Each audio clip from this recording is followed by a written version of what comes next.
اطلب العلم أخي فهو درب به نور، به ترقى به تحيا عالما حرا فخور. اطلب العلم أخي فهو درب به نور، به ترقى به تحيا.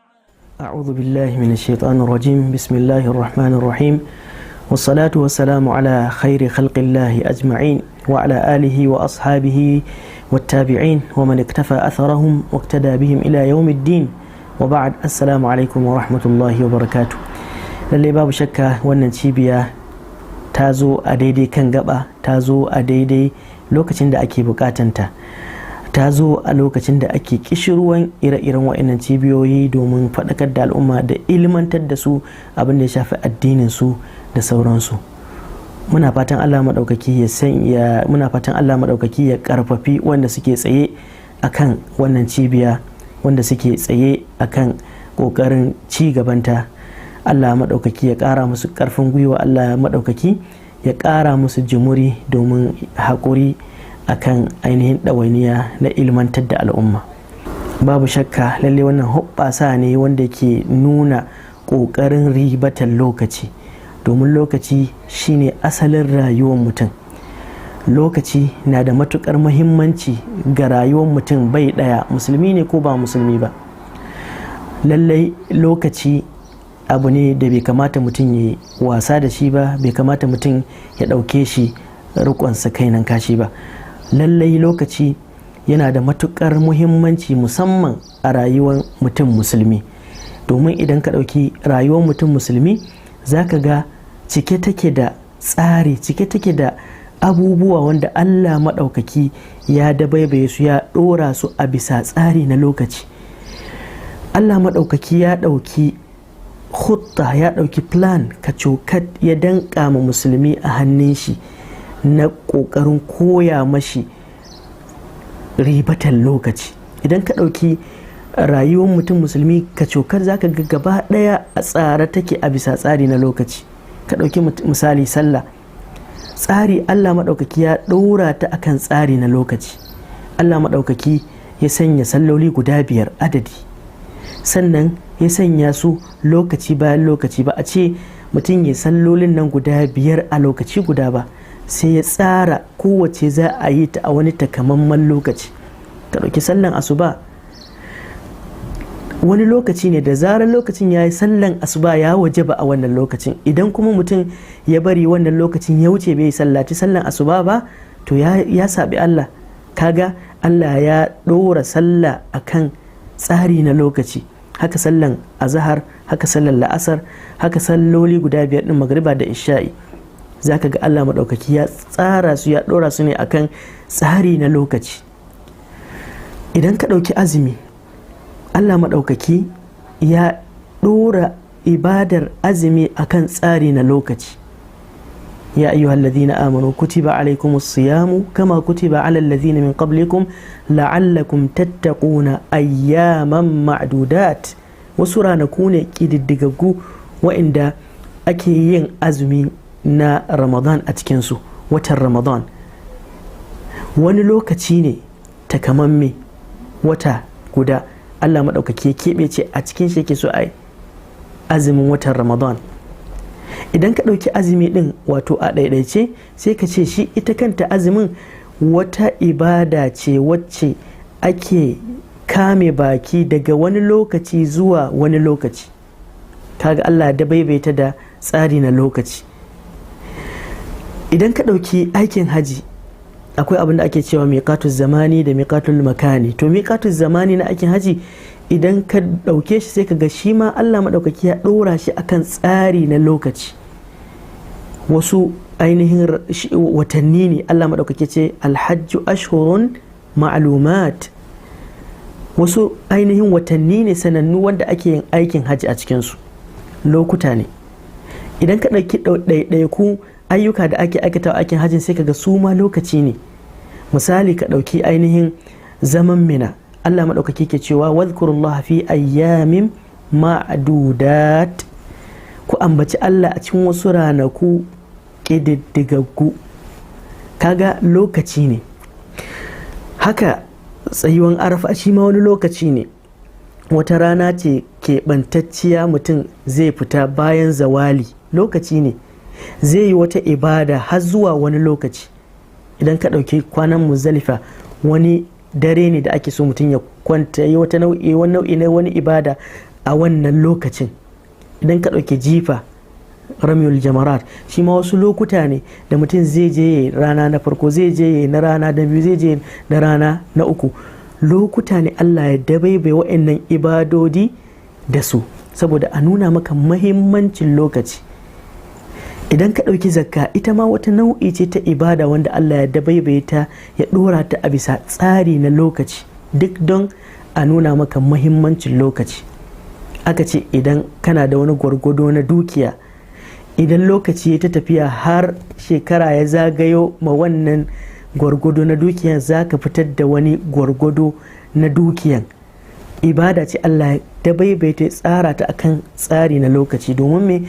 A nuna maka matukar mahimmancin lokaci. Plan ne, khutta ne Allah maɗaukaki ya ɗauka ya ɗora a hannunka domin a korar da kai ka san mahimmancin lokaci, domin lokaci na da matukar mahimmanci. Allah maɗaukaki a cikin Alƙur'ani ya rantse ba a wuri ɗaya ba, ba a wuri biyu ba, a wurare da dama a cikin Alƙur'ani da lokaci. Wal asr wal fajr wad duha, ga sanan da yawa. Kai Allah maɗaukaki ya rantse da rayuwa ta Annabi sallallahu alaihi wasallam. La'amruk innahum lafi sakratihim ya'mahun. Mahimmanci na lokaci ake nuna maka a matsayinka na ainihin mutum musulmi. Lokaci na da matukar mahimmancin da ya kai ga lokaci Allah maɗaukaki zai tambayi mutum a ranar alkiyama. Manzon Allah sallallahu alaihi wasallam ke cewa babu wani mutumi da zai kafan shi za ta gushe a wurin Allah face an tambaye shi an umrihi fi ma afna, game da rayuwan shi a me ya karar da shi.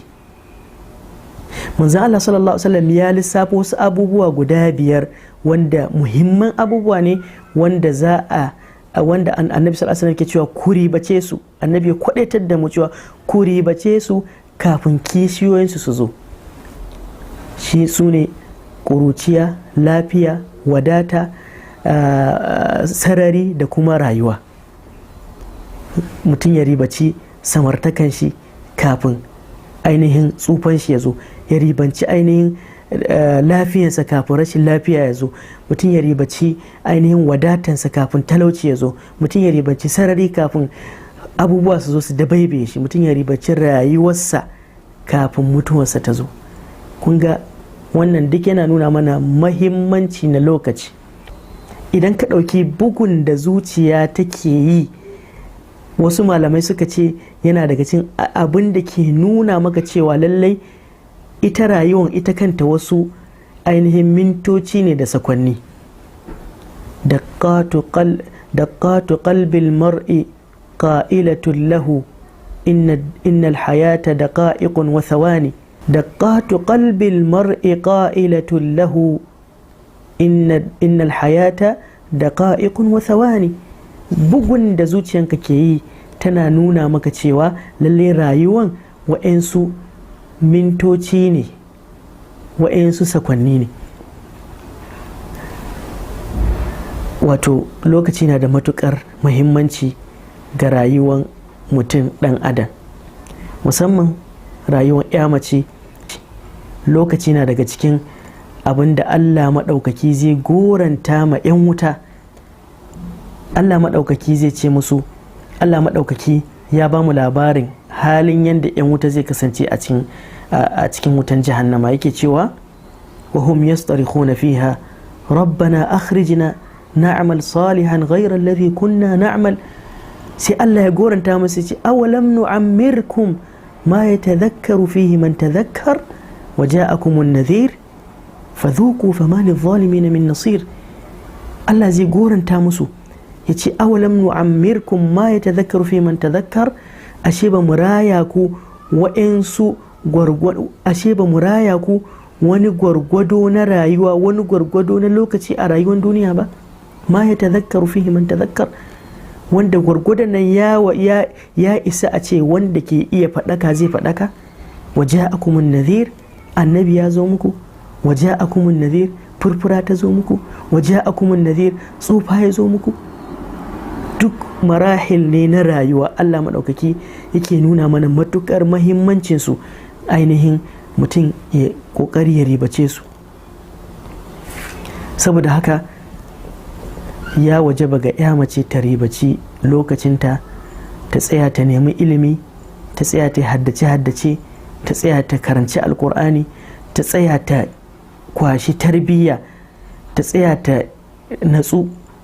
Ya mace ita ce al'umma, ita ce tarbiyyan al'umma ke hannunta, ita ce mai tayar da ainihin jil, mai tayar da tawaga. Rayuwar ya mace rayuwa ce mai matukar mahimmanci, rayuwa ce wacce bai kamata mace ta yi sakaci da lokacinta ba. Ya wajaba mace ta ribaci lokacinta. Wannan dama ce ta samu na wannan cibiya domin ilmantar da 'ya'ya mata, to don haka kada ku yi wasa da ita, ku dage ku zage damtse, ku ribaci lokaci akan abin da ya shafi harkan ilimi kafin lokacin da mutum zai zo yana da na sani. Girma za ta zo maki, ɗawainiya za su karo a kanki a lokacin da za ki zo kina da na sani, kina kuka da cewa da kin sani kin yi kaza, da kin sani kin yi kaza. To don haka ki kokari ki ribaci lokacinki. Muna fatan Allah maɗaukaki ya datar da mu, ya ba mu ikon ribatar lokaci, ya ba mu ikon amfani da daman da Allah ya saka a hannunmu, ya ba mu ikon ainihin gode masa da tsayawa tukuru da amfana da ni'iman da ya mana. Assalamu alaikum wa rahmatullahi wa barakatuh.